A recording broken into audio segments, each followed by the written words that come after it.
प्यारे बच्चों, सुप्रभात। आज हम शुरू करते हैं पाठ नंबर 2, जिसका नाम है राजस्थान की रजत बूंदें। इस विशिष्ट रजानी पानी को समेट सकने वाली कुई बनाना सचमुच एक विशिष्ट कला है। 4-5 हाथ के व्यास की कुई को 30 से 60-65 हाथ की गहराई तक उतारने वाले चेजारो कुशलता और सावधानी की पूरी ऊंचाई नापते हैं। चेजो यानी चिनाई का श्रेष्ठतम काम कुई का प्राण है। इसमें थोड़ी सी भी चूक चेजारों के प्राण दे सकती है। हर दिन थोड़ी थोड़ी खुदाई होती है, डोल से मलबा निकाला जाता है और फिर आगे की खुदाई रोककर अब तक हो चुके काम की चिनाई की जाती है, ताकि मिट्टी बस के दसे नहीं। बस के माने होता है नीचे बैठ जाना। 20-25 हाथ की गहराई तक जाते जाते गर्मी बढ़ती जाती है और हवा भी कम होने लगती है। तब ऊपर से मुट्ठी भर भर कर रेत नीचे तेजी से फेंकी जाती है। मरुभूमि में जो हवा रेत के विशाल टीलों तक को यहाँ से वहाँ उड़ा देती है, वही हवा यहाँ कुई की गहराई में एक मुट्ठी रेत से उड़ने लगती है और पसीने में नहा रहे लच्चे लवंजी को राहत दे जाती है। कुछ जगहों पर कुई बनाने का यह कठिन काम और भी कठिन हो जाता है। किसी जगह ईंट की चिनाई से मिट्टी को रोकना संभव नहीं हो पाता, तब कुई को रस्से से बांधा जाता है। पहले दिन कुई खोदने के साथ साथ खीप नाम की घास का ढेर जमा कर लिया जाता है। चेजारो खुदाई शुरू करते हैं और बाकी लोग खीप के घास से कोई 3 अंगुल मोटा रस्सा बटने लगते हैं। पहले दिन का काम पूरा होते होते कोई 10 हाथ गहरी हो जाती है। इसके तल पर दीवार के साथ सटाकर रस्से का पतला गोला बिछाया जाता है और फिर उसके ऊपर दूसरा, तीसरा, चौथा इस तरह ऊपर आते जाते हैं। खीप घास से बना खुरदरा मोटा रस्सा हर घेरे पर अपना वजन डालता है और बटी हुई लड़ियां एक दूसरे में फंसकर मजबूती से एक के ऊपर एक बैठती जाती हैं। रस्से का आखिरी छोर ऊपर रहता है। कहने का से ये कि जो ये लड़ी बनाई जाती हैं या खीप घास का जो ये मोटा रस्सा बनाया जाता है, ये एक दूसरे के ऊपर इस प्रकार बैठाया जाता है कि वो जो है अपने एक सिरे को दूसरे के साथ जोड़ पाए और मजबूती से ऊपर की ओर चलता जाए इसका हिस्सा। अगले दिन फिर कुछ हाथ मिट्टी खोदी जाती है और रस्से की पहले दिन जमाई गई कुंडली दूसरे दिन खोदी गई जगह में सरका दी जाती है। ऊपर छूटी दीवार में अब नया रस्सा बांधा जाता है। रस्से की कुंडली को टिकाए रखने के लिए बीच बीच में कहीं कहीं चिनाई भी करते जाते हैं। लगभग 5 हाथ के व्यास की कुई में रस्से की एक ही कुंडली का सिर्फ एक घेरा बनाने के लिए लगभग 15 हाथ लंबा रस्सा चाहिए। 1 हाथ की गहराई में रस्से के 8-10 लपेटे खप जाते हैं, यानी कि आ जाते हैं, और इतने में ही रस्से की कुल लंबाई 150 हाथ हो जाती है। अब यदि 30 हाथ गहरी कुई की मिट्टी को थामने के लिए रस्सा बांधना पड़े तो रस्से की लंबाई 4000 हाथ के आसपास बैठती है। नए लोगों को तो समझ में भी नहीं आएगा कि यहाँ कुई खुद रही है कि रस्सा बन रहा है। कहीं कहीं न तो ज़्यादा पत्थर मिलता है न खीप ही, लेकिन रजानी पानी है तो वहाँ भी कुइयाँ जरूर बनती हैं। ऐसी जगहों पर भीतर की चिनाई लकड़ी के लंबे लट्ठों से की जाती है। लट्ठे अरणी बण जिसे कैर भी कहते हैं, बावल या कुंबट के पेड़ों की डगालों से बनाए जाते हैं। डगाल होता है मोटा तना। इस काम के लिए सबसे उम्दा लकड़ी अरनी की ही है, पर उम्दा या मध्यम दर्जे की लकड़ी न मिल पाए तो आग तक से भी काम लिया जाता है। लट्ठे नीचे से ऊपर की ओर एक दूसरे में फंसाकर सीधे खड़े किए जाते हैं, फिर इन्हें खींप की रस्सी से बांधा जाता है। कहीं कहीं चग की रस्सी भी काम में लाते हैं। यह बंधाई भी कुंडली का आकार लेती है, इसलिए इसे सांपणी भी कहते हैं। यानी कि जो कुंडली बनाई जाती है बांधने के लिए वो सांप का आकार ले लेती है, इसे सांपणी भी कहते हैं। क्या कहते हैं इसको? सांपणी भी कहा जाता है। यहाँ पर ये व्यक्ति दिखाया जा रहा है कि ये जो है घास का या कीप घास का बना हुआ जो है मोटा रस्सा है, इसको गोल गोल ऐसे कुई की गहराई में एक दूसरे घेरे के ऊपर बिठाया जा रहा है। इसे चिनाई कहते हैं। क्या कहते हैं? चिनाई। जो नए लोग देखते हैं यहाँ आकर के तो उनको लगता है कि यहाँ पे जो है रस्से बनाए जाते हैं या कोई खुदरी है, कुछ भी समझ में नहीं आता है। नीचे खुदाई और चिनाई का काम कर रहे चेलवान जी को मिट्टी की खूब परख रहती है। कड़िया पत्थर की पट्टी आते ही सारा काम रुक जाता है। इस क्षण नीचे धार लग जाती है, चिजारों ऊपर आ जाते हैं, यानी कि पानी की जो धारा है वो शुरू हो जाती है। कुई की सफलता यानी सजलता उत्सव का अवसर बन जाती है। यूँ तो पहले दिन से काम करने वालों का विशेष ध्यान रखा जाता है या रखना यहाँ की परंपरा रही है, पर काम पूरा होने पर तो विशेष भोज का आयोजन होता है। चेलवान जी को विदाई के समय तरह तरह की भेंट दी जाती है। भेंट माने होता है उपहार। चिजारों के साथ गांव का ये संबंध उसी दिन नहीं टूट जाता। आँच प्रथा से उन्हें वर्ष भर के तीज त्योहारों में विवाह जैसे मंगल अवसरों पर नेक भेंट दी जाती है और फसल आने पर खलियान में उनके नाम से अनाज का एक अलग ढेर भी लगता है। अब सिर्फ मजदूरी देकर भी काम करवाने का रिवाज आ गया है। ये प्रश्न आएगा कि चिजारों के प्रति व्यवहार में पहले की तुलना में आज क्या अंतर आ गया है। तो ये पिछले पेज से जो हमने पढ़ा था आँच प्रथा से और यहाँ तक जो इसका उत्तर बनेगा, तो सभी को ध्यान से एक बार फिर से दोबारा पढ़ लेना इस पैरे को। आँच प्रथा होती है कि गांव वाले कुई की सजलता पर चिजारों को जो है विभिन्न अवसरों पर नेक देते हैं, भेंट देते हैं और फसल आने पर खलियान में उनके नाम से एक अनाज का अलग से ढेर भी लगता था। ये जो है आँच प्रथा कहलाता है। क्या करता है? आँच प्रथा। विवाह त्योहारों में भी उनको जो है मंगल अवसरों पर उनको बुलाया जाता था। कई जगहों पर चिजारों के बदले सामान्य गृहस्थ भी इस विशिष्ट कला में कुशल बन जाते हैं, यानी कि जो घर के व्यक्ति हैं वो भी जो है इस काम में निपुणता हासिल कर लेते हैं और वो भी जो है काम खुद करते हैं। जैसलमेर के अनेक गांवों में पालीवाल ब्राह्मणों और मेघवालों के हाथों से 100-200 बरस पहले बनी पार या कुइयाँ आज भी बिना थके पानी जुटा रही हैं। मेघवालों होता है अब अनुसूचित जाति के अंतर्गत आते हैं, ये भी ब्राह्मण ही हैं।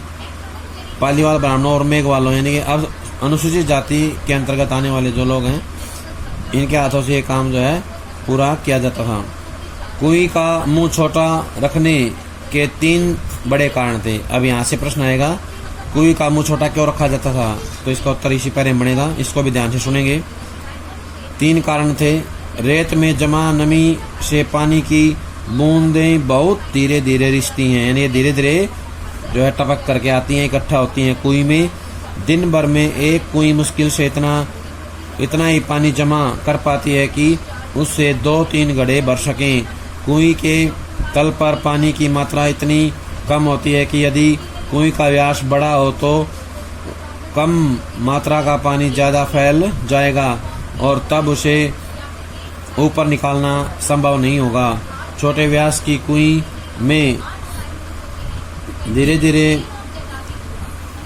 धीरे रिस कर आ रहा पानी 2-4 हाथ की ऊंचाई ले लेता है।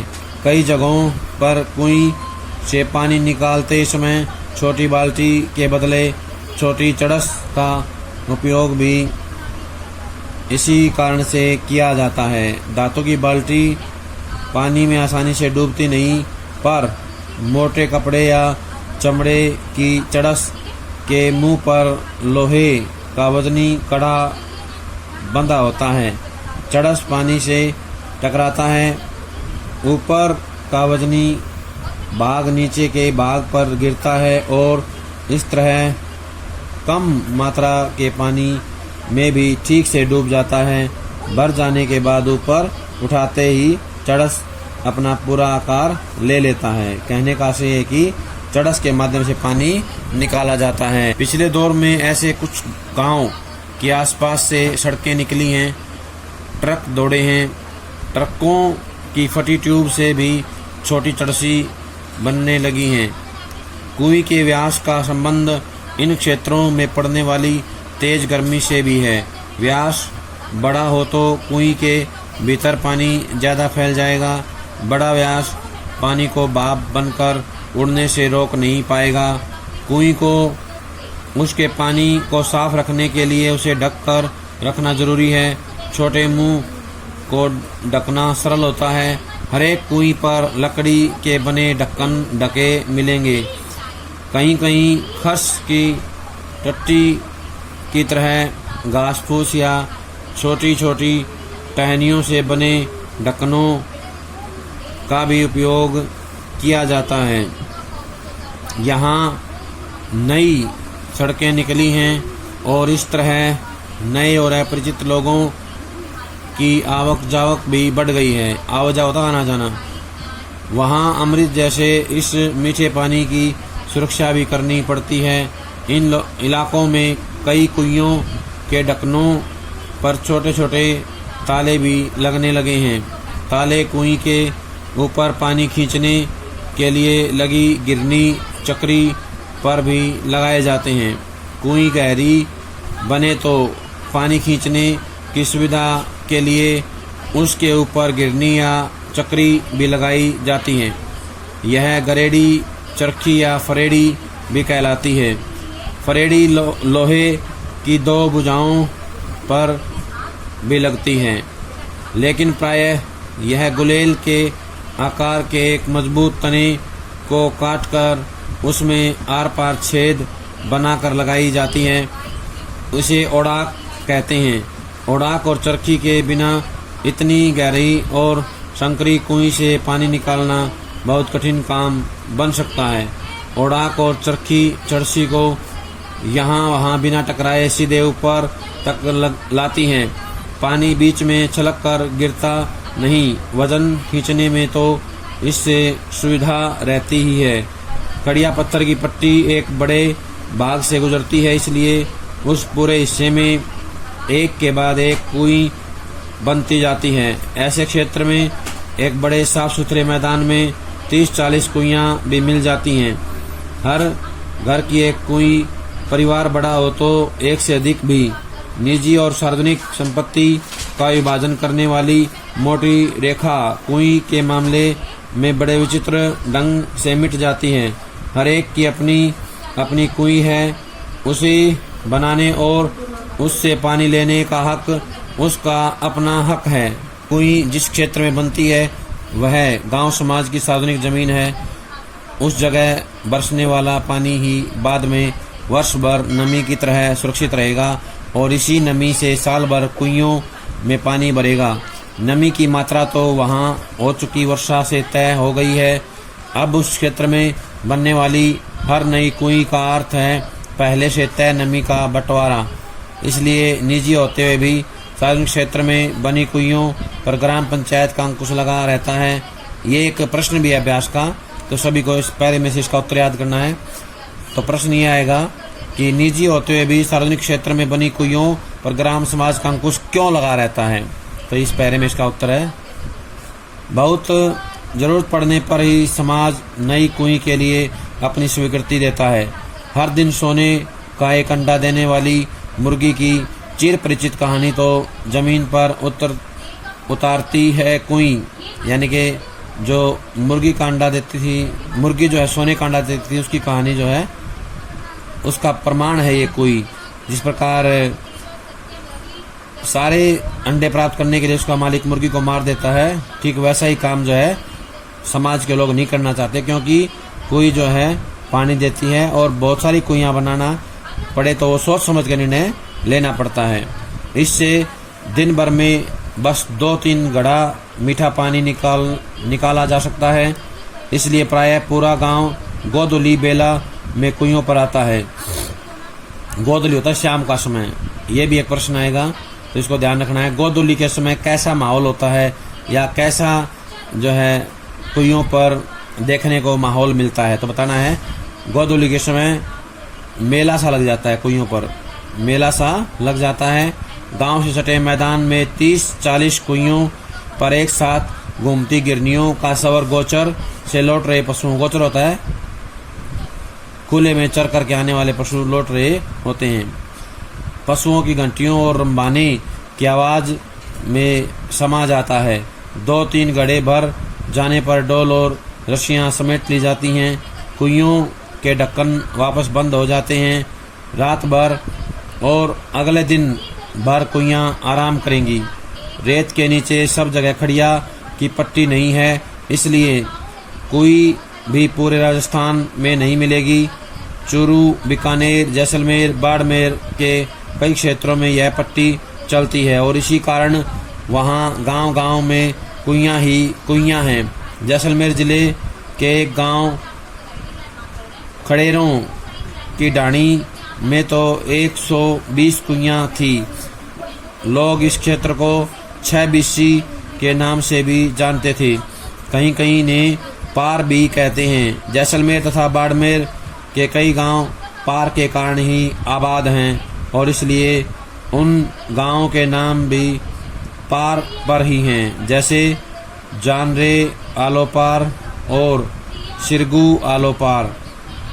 अलग अलग जगहों पर खड़िया पट्टी के भी अलग अलग नाम हैं। कहीं यह चारोली है तो कहीं दादड़ो, दड़दड़ो, कहीं पर बिट्टूरो, बलियो के नाम से भी जानी जाती हैं, तो कहीं इस पट्टी का नाम केवल खड़ी भी है और इस खड़ी के बल पर खारे पानी के बीच मीठा पानी देती खड़ी रहती है कोई।